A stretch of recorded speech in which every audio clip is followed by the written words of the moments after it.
तो बहुत अच्छा होगा। अरबों का बैंक बैलेंस नवाज शरीफ का है। 1654 कनाल जमीन नवाज शरीफ की है और करोड़ों की लग्जरी गाड़ियां नवाज शरीफ के पास हैं। अब सोचिए, ऐसा मुल्क जिसके नेताओं के पास अंधाधुंध पैसा है लेकिन मुल्क गरीबी में है।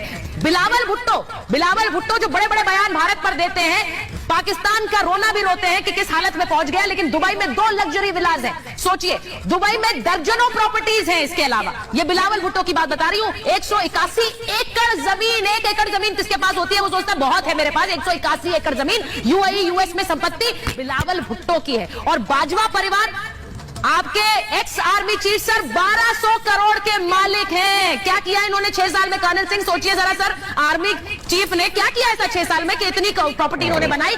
शादी होते इनकी बहू अरबपति बन गई थी। 9 दिन पहले 120 करोड़ की संपत्ति उनके नाम हुई थी। कैसे हो गई किसी को नहीं पता, कोई पूछ भी नहीं सकता पाकिस्तान में। और खुद बाजवा की पत्नी 250 करोड़ की मालिक है। अब मैं तो सीधा सवाल पूछूंगी कि एक ऐसा देश जहां मालामाल हो रहे हैं, वहां के नेता मालामाल हो रहे हैं, वहां देश कंगाली की कगार पर है, तो इसका जिम्मेदार कौन है? कर्नल सिंह, आप तो आर्मी में रहे, बताइए इतनी प्रॉपर्टी कैसे बनाता है कोई आर्मी का अफसर?